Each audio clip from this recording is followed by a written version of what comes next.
how familiar are you with partnering? Very familiar with partnering. I was in construction when it started with Caltrans, and in some of the first partnering sessions and projects that occurred within the department.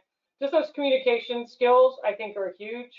Being willing to pick up the phone and make a phone call when you know it's going to be a tough discussion and maybe something the other side may not want to hear. What would you say is something that you wish could improve when it comes to partnering?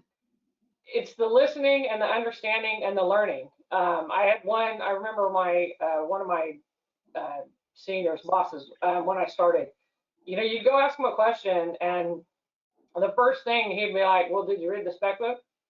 Did you read the construction manual? It's like, okay, well, after you read those, come back and ask me the question again. I said, okay.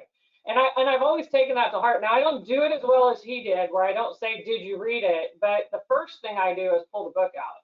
And everybody is like, and I've talked to people after that because they see me doing that all the time. And they've learned that, maybe that's where I should look first before I come and ask the question. Because so many of the times the specs change and every job is different. And I've learned that you really need to spend that time to figure out what it is that's current on that job. And I think that's where, people in the industry, they get just tied up on this is the way it always is, and things have changed.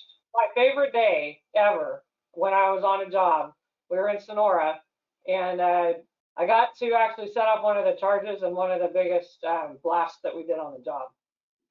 So they actually let me pull the trigger and actually blow up the hill. So yeah, I had a really good day. And then last spring, I was deputy director for maintenance in District 10 for about an 8-month stint, but I got to drive a snowblower. Oh my gosh, that's cool! Wow. So, yeah, I've had some pretty fun days in my career, so I can say awesome. that it does lead to some great opportunities.